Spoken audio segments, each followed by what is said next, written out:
जमाने का मत सोचना, क्योंकि जमाना बहुत ही अजीब है। जमाना नाकामयाब लोगों का तो मजाक उड़ाता है और कामयाब लोगों से जलता है। हेलो, नमस्ते, केम छो, सत श्री अकाल गाइस। मैं हूँ डॉक्टर रंशिका अग्रवाल और आज फिर से मैं आपके लिए लेके आई हूँ एक मंडे की मजेदार कहानी।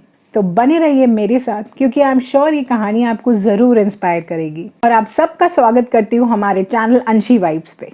तो एक बार की बात है, एक राजा का दरबार लगा था। ठंड का मौसम था, तो इसलिए राज दरबार उस दिन बाहर धूप में लगा था। सब लोग बैठे हुए थे। राजा के दीवान थे, राजा के मंत्री थे, राजा के परिवार के लोग थे और सारे राज्य के लोग थे। काफी लोग वहां आए हुए थे और सब बाहर धूप में बैठे हुए थे।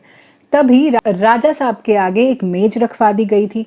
तभी अचानक भीड़ में से एक आदमी आगे आया और बोला, मुझे राजा साहब से मिलना है। उसने बोला, मेरे पास 2 चीजें हैं जिसकी मुझे परीक्षा करवानी है।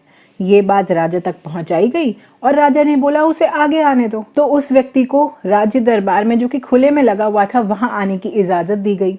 वो आदमी आगे आया तो राजा साहब ने पूछा कि बताओ आखिर बात क्या है। उस व्यक्ति ने बोला कि मेरे पास 2 चीजें हैं, सेम आकार की हैं, सेम साइज की हैं, बिल्कुल सेम दिखने वाली हैं। तो इन दोनों में से एक असली हीरा है और एक कांच है।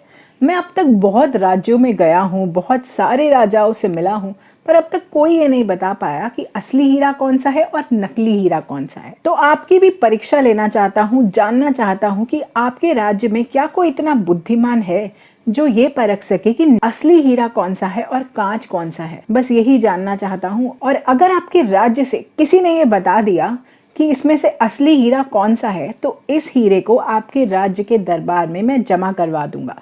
और अगर कोई भी नहीं बता पाया तो इस असली हीरे की कीमत आपको मुझे देनी होगी। बस आज तक मैं ऐसे ही जीतता चला आ रहा हूँ और यही चाहता हूँ कि आप भी इसको देख के बताएं। आपके राज्य में से कोई भी जो आपको बुद्धिमान लगता हो वो इसको परख के बताए।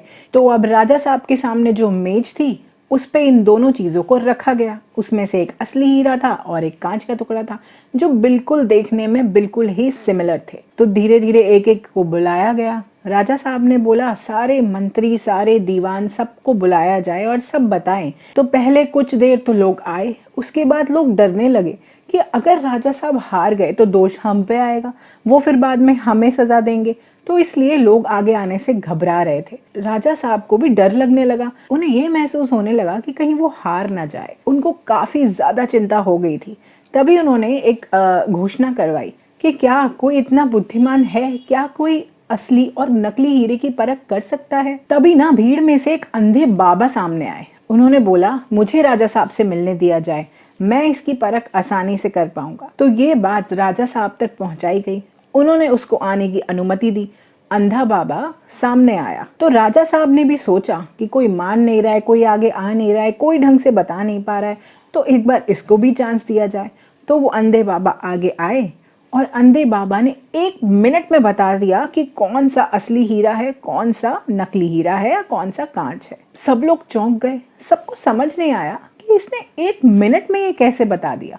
और वो जो उत्तर अंधे बाबा ने दिया था वो बिल्कुल सही था। उसने बिल्कुल सही परख की थी कि वो असली कांच का टुकड़ा कौन सा है और वो असली हीरा कौन सा है। और इसीलिए राजा का सम्मान बच गया। वहां राज्य दरबार में एक हीरे की आने की तैयारियां होने लगी। एक और नायाब हीरा राज्य के दरबार में सजने के लिए तैयार हो गया।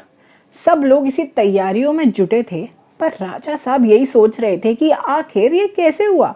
अंधे बाबा को 1 मिनट में कैसे पता चल गया कि असली हीरा कौन सा है और कांच का टुकड़ा कौन सा है। तो इसी जिज्ञासा में राजा साहब ने उस बूढ़े बाबा से पूछा कि बाबा, एक बात तो बताओ कि आपको कैसे पता चल गया कि कांच का टुकड़ा कौन सा है और असली हीरा कौन सा है। तो बाबा ने हंसते हुए बोला कि हम बाहर खुले में बैठे हैं, धूप में बैठे हैं, तो जो गर्म हो गया वो कांच और जो ठंडा रह गया वो असली हीरा। तो इस मजेदार कहानी से हमें ये सीखने को मिलता है कि जिंदगी में कई बार हम छोटी छोटी चीजों पे गुस्सा होते हैं, अपनों पे गुस्सा होते हैं, अपने रिश्तेदारों पे गुस्सा होते हैं, किसी भी छोटी छोटी बातों पे गुस्सा होते हैं। और धीरे धीरे इसी वजह से हमारे दोस्त भी कम होते चले जाते हैं, अपने कम होते चले जाते हैं, अपनों से हम दूर होते चले जाते हैं, अपने हमारे रूठ जाते हैं। तो इसलिए विपरीत परिस्थितियों में जिसने अपना आपा नहीं खोया, जो शांत रहा, जो ठंडा रहा, वही जीतता है और वही असली सिकंदर कहलाता है। इसीलिए मैं आपसे कहती हूँ कि जिंदगी के दबाव में आना बंद कीजिए और कर दिखाइए कुछ ऐसा कि दुनिया बनना चाहे आपके जैसा। और अगर अभी तक आपने मेरे चैनल को सब्सक्राइब नहीं किया है तो नीचे सब्सक्राइब बटन दबाकर नोटिफिकेशन बेल आइकन प्रेस करना मत भूलिएगा। मिलते हैं next week, till then bye bye.